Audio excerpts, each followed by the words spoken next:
Bismillahirrahmanirrahim. Assalamualaikum warahmatullahi ta'ala barakatuh. Alhamdulillah Rabbil Alamin. Wassalatu wassalamu ala asyrafil anbiya wal mursalin wa ala alihi wa sahbihi ajma'in. Alhamdulillah, with the grace, the mercy, the love and the guidance of Allah subhanahu wa ta'ala, we continue our da'wah and our training program for positive Islamic psychology and our training for you to become certified life coach in Islamic motivation, coaching, mentoring, counseling and Islamic Heart of Love, a new book that we are coming, inshallah. So this is all more than 600 videos that you can access to our YouTube channel. Do 30 videos and you get your certification. What is important is, as the humanity faces the existential challenge of its own demise because of climate disaster and many other social imbalance and psychological imbalance that humanity is facing right now, we have to transform the ummah to be the best ummah in terms of ourselves, our family, our society, and globally attract people to understand this deen, this beautiful deen of love, of mercy, of compassion, of gratitude, of beauty, which is intrinsic in Islam. And to go about with that, we have our YouTube channel and our da'wah that we do, inshallah, continuously. So we have this new approach called Islam Heart of Love, because Islam is based on this heart, this cult that is filled with love, mercy, compassion and beauty. So this is where we are going to promote, and the fundamental ideas of how we can bring this about with our belief in Allah and its related tawhidic understanding, which is very deep. Inshallah, we'll go into it. And why we must move away from atheistic, materialistic civilization, which is destroying humanity, not only destroying the Muslims, destroying the society in the West, they're destroying the planet in terms of ecological disaster, mass extinction of all species, psychological imbalances, insanity, murder, and whatever you name it now is going beyond the norm of a civilized society. So we are becoming barbarians in terms of this atheistic, materialistic civilization of greed, of oppression, of consumption and consumption without care about this good earth. So we have to move towards spiritual Muslim. Along the way, there are other people who are not Muslims, but they are journeying towards a spiritual Muslim. What is a spiritual Muslim? A spiritual Muslim is one who has the heart of love. So that is where our destination is in terms of our videos. Inshallah, 200 of videos, and then we'll make it into a book later on. So I have given you that the basis of our Tawhidic principle and the basis of understanding ilmu kalam, the kalam cosmological argument, is understanding the worldview of Islam and the religious principles. You can go to the previous video, and what are the basis of Iman, and how you can understand Allah subhanahu wa ta'ala in terms of His essential attributes, His absolute attributes and His possible attributes. What is important is when we say that Allah has, say for example, within Ilmu Kalam we have divided the attributes into 13 or 20. But that doesn't mean that Allah only has 20 essential attributes. No, Allah has unlimited essential attributes, and its opposite, the absurd attributes, are also unlimited. So, but within the Quran we know that Allah mentioned 99 beautiful names of Allah, Asmaul Husna. So we would then understand that Allah communicated the understanding of who He is, not from the perspective of His Zat, that means His essential self. The essential self is not penetrable, because Allah is not within space and time, and Allah is not something that is created. He is the essential being. Alright? So that's why He is the creator of the universe that do not need a first cause. He is the cause of everything that exists. He is the creator of causality. So He is the one that is wujud, that is existence.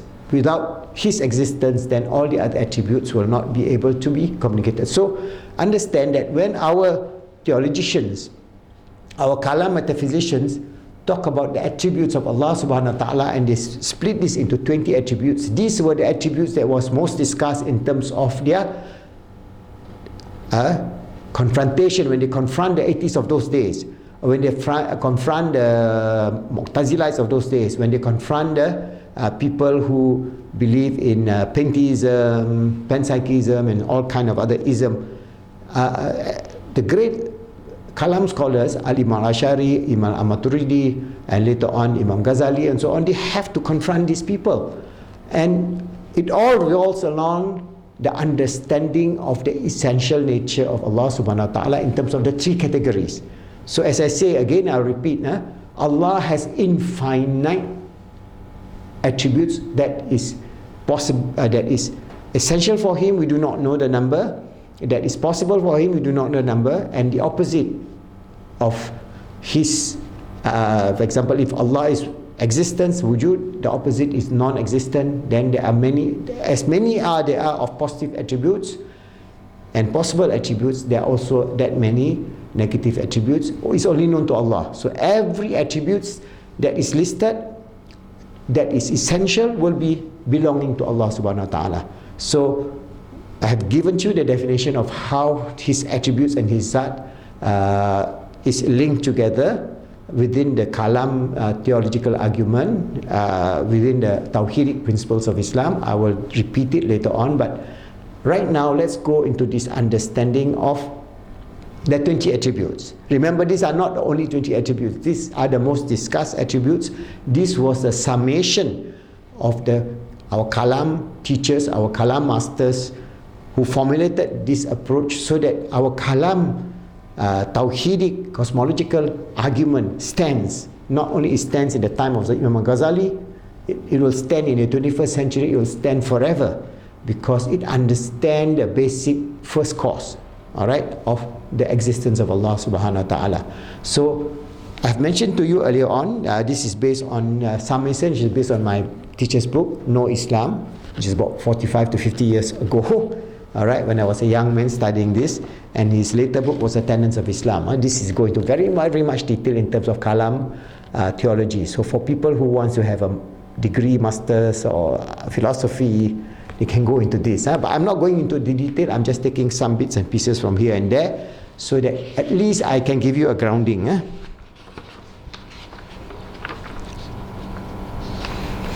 So from here, the 20 essential attributes, I'll just read one paragraph. All right. There are 20 essential attributes to our Lord, the Mighty and the Magnificent. They are existence, eternity, everlastingness, dissimilarity to creation, self-dependence. That means He does not need anything for His occasion or specification. He is beyond space, beyond time. Unity, there is nothing which shares with Him, His person, His attributes or action. Of these 6 attributes, the first, existence, is personal, and the other 5 are negative, which negates the opposite. That means the first one is existence. This is essential attributes, al-wujud, which means existent. The absurd attributes is the opposite of al-wujud, al-adam, which is non-existent. So when we talk about the ilmu kalam, the first principle is the essential attributes of His personal attributes. We have to prove this as a basis of Kalam cosmological argument.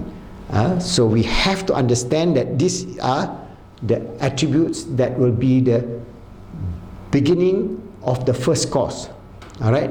So the argument for causality in this world begins with the one who put causality into existence. That means He's the essential being. Later on I'll give you the definition of what essential being is, contingent being, accidents and so on, as you study further in terms of ilmu kalam.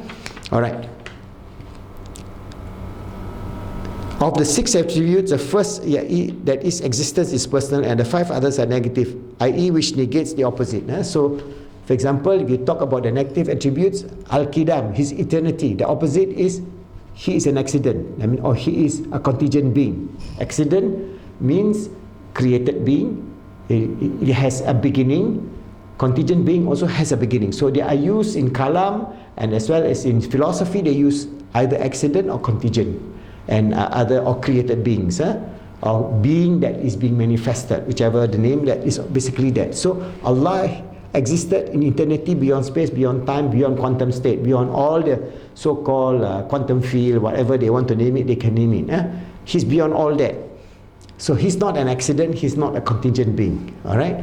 So the second one is Al-Baqa, everlastingness. The opposite of Al-Baqa is Fana. Al-Fana, that means perishing or discontinuance. The third one is al-mukhalafatuhu lil hawadith, that is dissimilarity to accidents.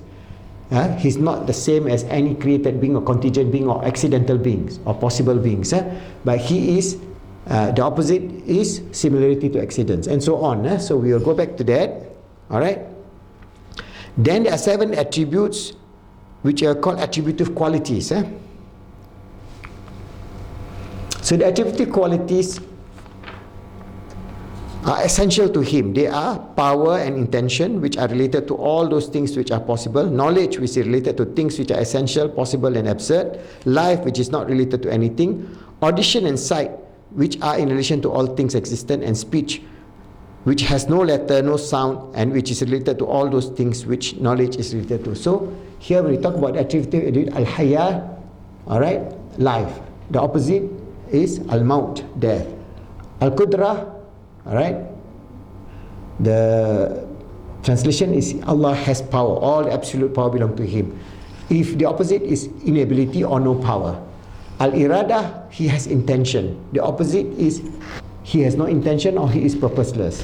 As-sama, alright, he is hearing, alright, and the opposite is deafness. Here, as-sama, sight, speech, they are not like our speech. That means Allah speaks, but not in words, or not in forms, not in time, not in space. Within the context of his essential nature. This, I think, we have to understand that as we go along. So these are the attributive qualities, and then because of these attributions, right? Then again, there's another 7 attributes which are named qualitative attributes. They are the consequence of the 7 attributes which are stated above. So when you talk about Allah having life, he is the living. The attributive aspect of life must be linked to the living. So kaunuhu ta'ala al-hayyu, he is the one, Allah, who is the living. Okay, kaunuhu ta'ala al-kadir, he is the all-powerful, which if you have the attributes of power, the qualitative attributes that belongs to that essential being, that is Allah, is the powerful. So he is the living, the powerful, the intending, the knowing, the hearing, the seeing, the speaking. So then all total up all these attributes, you get the 20 attributes of Allah subhanahu wa ta'ala, and the opposite known as absurd attributes. So you have the essential attributes, the meaning in English, the absurd attributes, and the meaning in English.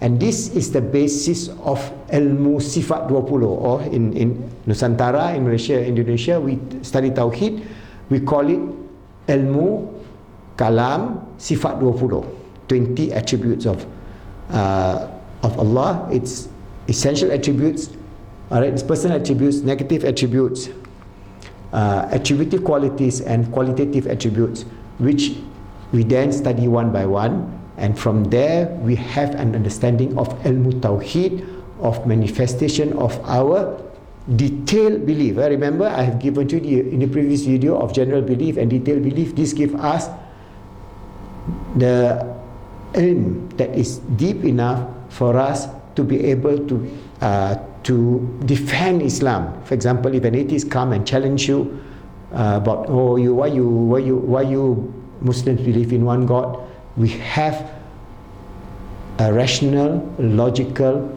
scientific premise and proof from rationality that we can then explain to them step by step. If they want to hear, then they may go through our video, okay? Because go through, for example, the Kalam cosmological argument start with the first cause.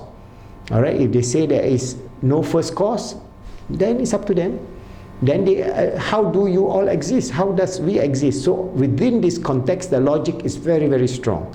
Alright, so what is important is when we understand these very basic 20 attributes, we would then be able to then bring about describing each and every one of these attributes. That means I will spend a lot of time on al-wujud, existence, the first principles of the essential nature of Allah subhanahu wa ta'ala, God the creator. Because if he is not existence, then all the other attributes will be of nothingness. He cannot, for example, if he is non-existence, he cannot have eternity.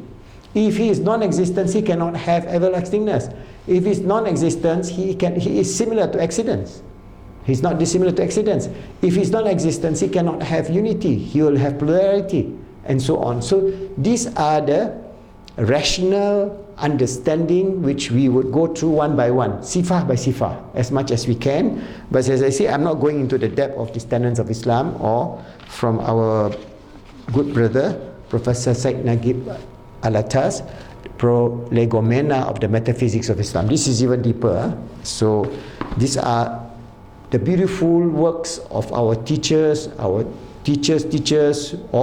the way to Imam Ghazali, all the way to Imam Ash'ari, Imam Maturidi, all the way to our whole Prophet Muhammad SAW, the Sahabas and the Prophet. So this is where Muslims is ever able to withstand the challenges regardless which century we're in. We're in the 21st century. Alright? This now is the new year. 1441 already, Hijriah. Alright? We still are able to defend this deen in its fullness of rationality, fullness of scientific understanding, fullness of truth that will be forever permanent. Because this is the truth. Islam is true. That is my belief, and I hope is your belief, and we should be able to rationally defend Islam in the face of all the challenges in the 21st and 22nd century of atheism, of materialism, of consumption, of injustice, of destruction that is causing us, our very existence, to be questioned within the next 100 years. So with the deen of Islam, we can help to transform the ummah, bringing this ummah back to the center of al-ummatu wasatiyah, living and understanding that we are the stewards sent by Allah subhanahu wa ta'ala with a purpose and meaning in life, knowing that we are the servant and his Khalifa on this earth, striving to make ourselves good, helping others to be good, and making the world good, inshallah.